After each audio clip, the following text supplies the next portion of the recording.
Tenemos al otro lado de Sky a Jorge Vázquez. Buenas noches, señor Vázquez. Buenas noches, Jesús. Encantado, como siempre, estar en tu programa.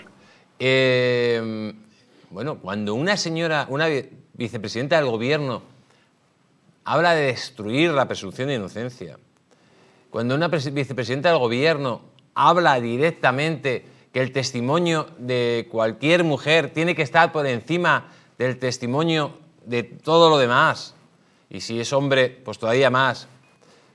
¿De qué está hablando? Cuéntenos, jurídicamente hablando.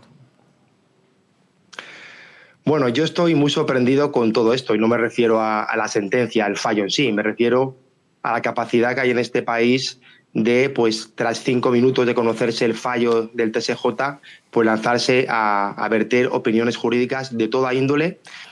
Yo, desde luego, confieso mi incapacidad. Necesito primero buscar la sentencia, luego descargármela, luego imprimirla y luego pues estar 2 horas mínimo estudiándola para poder decir algo que tenga cierto fundamento, que es lo que voy a intentar hacer en estos 5 minutos que voy a tratar de exponer sobre lo que me estás preguntando.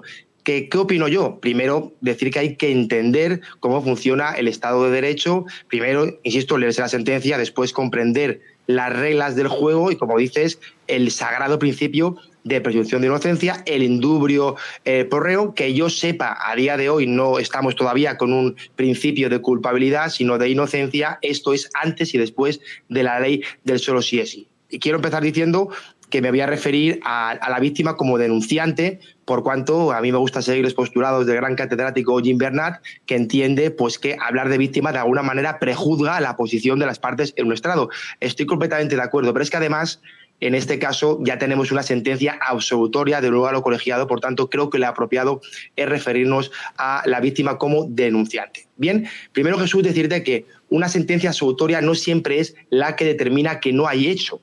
No siempre es así. Hay veces que la absolutoria te dice que no hay prueba suficiente para ese hecho que se declare probado y por eso hay una solución. En cambio, cuando es de condena se tiene que corroborar que el hecho de alguna manera se ha producido. Esa diferencia es muy importante. ¿Qué es lo que hace el TSJ en esta ocasión? Bueno, pues le da un palo muy importante a la audiencia provincial en su labor de revisión de pruebas. Ciertamente, el TSJ puede revisar la prueba por cuanto es un órgano colegiado de revisión de instancia. Es cierto que carece de la inmediación que tiene la audiencia provincial, pero bueno, puede ver la sentencia, puede examinar el vídeo del juicio oral y, en definitiva, meterse de lleno en la prueba. Y es lo que hace. Pero es que además, como digo, hay que leerse la sentencia, Jesús, porque en la misma hay un hecho que es común a las 2 sentencias, solo que da un vuelco de una a otra. La audiencia provincial en su momento ya determinó lo que en tu programa, Jesús, años atrás hemos dicho cientos de veces. Acuérdate cuando hablábamos de ese clima anterior a entrar en el baño: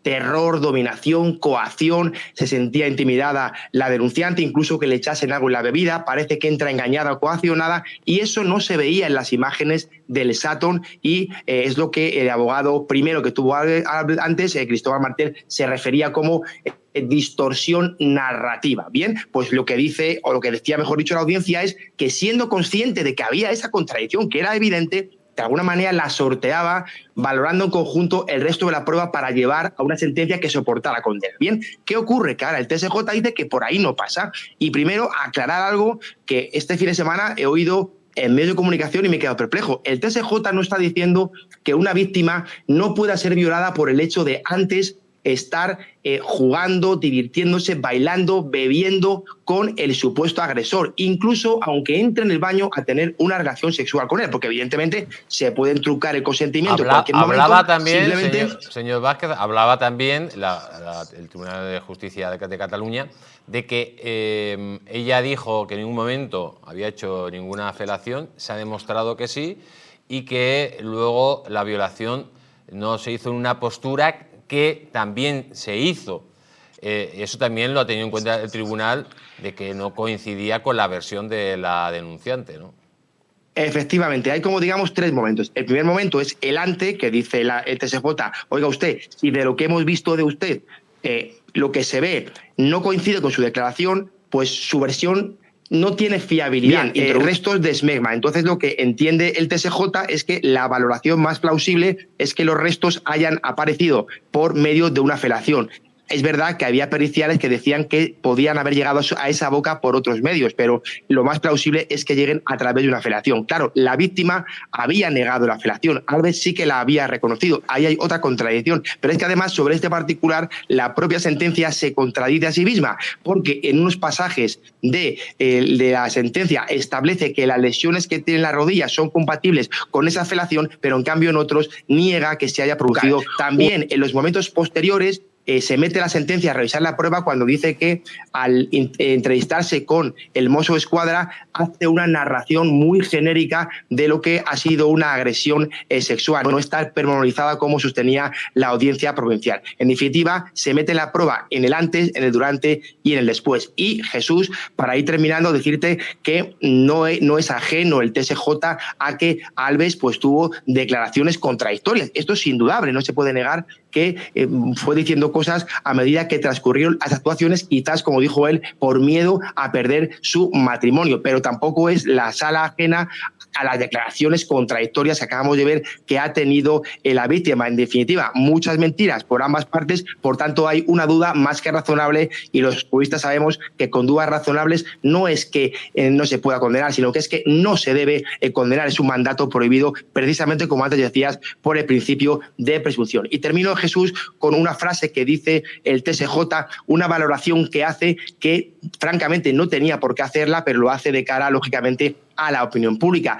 El TSJ no está diciendo en ningún momento que niegue la existencia del hecho, no dice que no se haya producido, lo que dice es que no tiene material probatorio suficiente para enervar el principio de presunción de inocencia, lo cual es muy distinto, como tampoco dice que la víctima haya mentido y que sea una denuncia falsa o espuria, porque de otras cosas podía perfectamente haber librado testimonio a decanato para perseguir una denuncia falsa y no lo ha hecho. Así que solo nos queda esperar al Tribunal Supremo a ver si confirma o desmiente la sentencia.